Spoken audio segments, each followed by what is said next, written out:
Have you ever watched somebody love someone to death?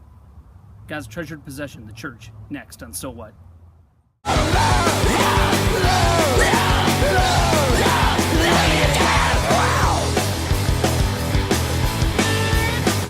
Hi, I'm Chris Dorman. And I'm Don Waite. Welcome back to So What. As I was nearing the end of my last series on the motivational gifts in Romans chapter 12, I was sort of pondering what my next series was going to be. At the same time, Pastor Bob was doing a series of podcasts on the church and the nature of the church and the importance of the church, and he was getting a lot of flack for it. A lot of people were kind of pissed about it. They were talking about a lot of the negative consequences or of things that had happened to them being in church. And I started really prayerfully considering maybe I need to talk about what the church is supposed to be. Well, about that same time, my church hosted an all-day seminar on the ancient church as a family, and Dawn and I had the privilege of attending that seminar. Now, while the understanding of church as a family was not new to us, it's something that Dawn and I had studied many, many years ago and were absolutely convinced of, the stories that we've been sharing with you were new. And they really touched our hearts. And then if there was any doubt about what we were going to do next, we knew we were going to do church as a family, and then prayerfully Don was going to do it with me. Okay. One of those stories that was just so impactful was about a kidnapping that took place in Numidia on the northern coast of Africa. Several church members, they were kidnapped. Piracy was very, very common in that area. Well, the church didn't have the money to pay the ransom.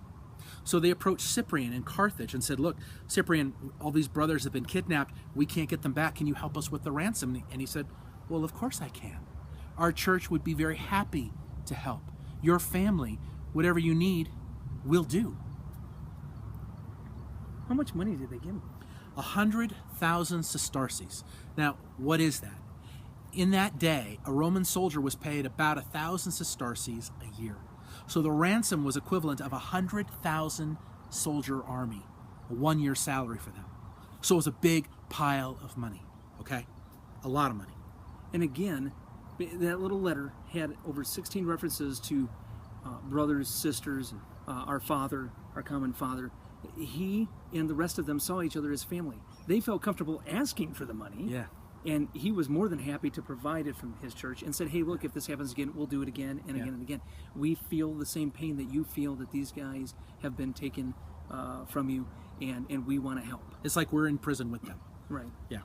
You know, beyond that, then we have a great story from about 260. Yeah. There was a great plague. It was very dark in Alexandria. 5,000 people a day were dying. Yeah. The pagans were fleeing the city, leaving their loved ones behind. Because it was communicable kind of thing, right? Right. If you would be near them, you were sure to get it. You were going to die. So as soon as you knew that your family member had it, you were out of there. You're out of there. So as these folks are fleeing, think about that. Think about that. Children, right? Parents, wives, spouses, leaving them behind to die alone. To die alone. People alone in their homes, on the streets, in the gutter, whatever. And the people that were left were Christians. Yeah. Who were caring for all these folks that were sick. Were willing to give them the tender and loving care that they would need. And they knew they were going to die, right? Yeah. There was nothing they could do to spare them that. And they knew that when they gave them that care and that love, that they themselves would be the next ones to die. Yeah. They wouldn't just stay with them while they were alive. No. But they would take them when they were dead and give them a proper burial and the honor that they would want to bestow onto anybody that they would consider family. The letter described how they tenderly cared for them, how they would carry them close to their bosom, to carry them after they'd passed away so that their bodies could be prepared for burial, and then how they were buried. And it was very moving. I remember getting very emotional, just so convicted, so humbled by their sacrificial love, you know? So I think the so what is this, that as the early church saw themselves as a family, they actually lived like it. It wasn't lip service. They sacrificed for one another every day. They lived it out every day. They bore with one another's burdens. They prayed for one another. They encouraged one another. they were there for one another, even when it was super hard, when they had to give of all their resources. Remember, they didn't consider their own possessions to be really their own. I mean, they saw the bigger picture of family, and they said, we will give and give and give, even if ultimately I'm going to love you to death. That's right. Right? So that's really what the church is meant to be. That's what Jesus is praying for in the Gospel of John. That's what we see Paul and Peter and John and all the apostles striving for and asking us to strive for. And that's what we saw in the first, second, and third centuries, Chris. Yep, that's right. So, but we don't have that now, do we? The idea of church as a family is really completely foreign to us. So what's keeping us from that? Well, really, we Us. are. Yeah, We are. We are. We are keeping us from having that kind of ecclesia. You see, beloved, church is really kind of a consumer-oriented product. We have the church we have because that's what we want. Right. And if we want something more, and if we're prepared to give more, we can have something more. Right. But what would that look like?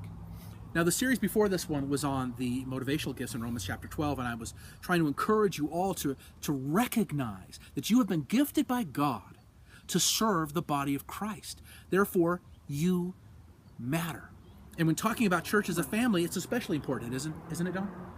What is? I mean, that's really the priesthood of all believers would dictate that we have something to bring to bear into the life of the church. Really, I go back to Ephesians, remember? God gave us pastors and elders and teachers for a purpose. For Why? a purpose. To build us up and to equip us for the work of the ministry.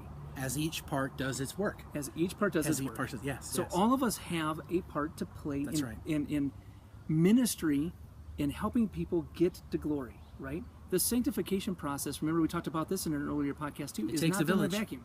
That's right. It takes a village. We are in this together, Sorry, and Hillary. God uses each one of us to make that happen. Yeah. Each one of us, right? That's right. This idea of church as a spectator sport has got to go, beloved.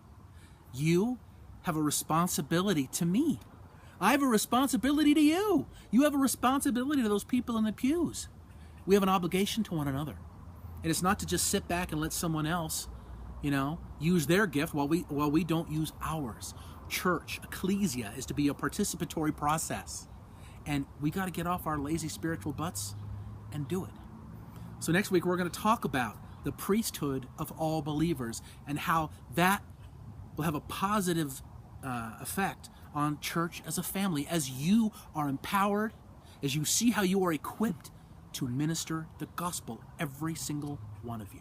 In God's treasured possession, the church. Thank you for tuning in, my friends. And I'll talk to you next week. See you soon.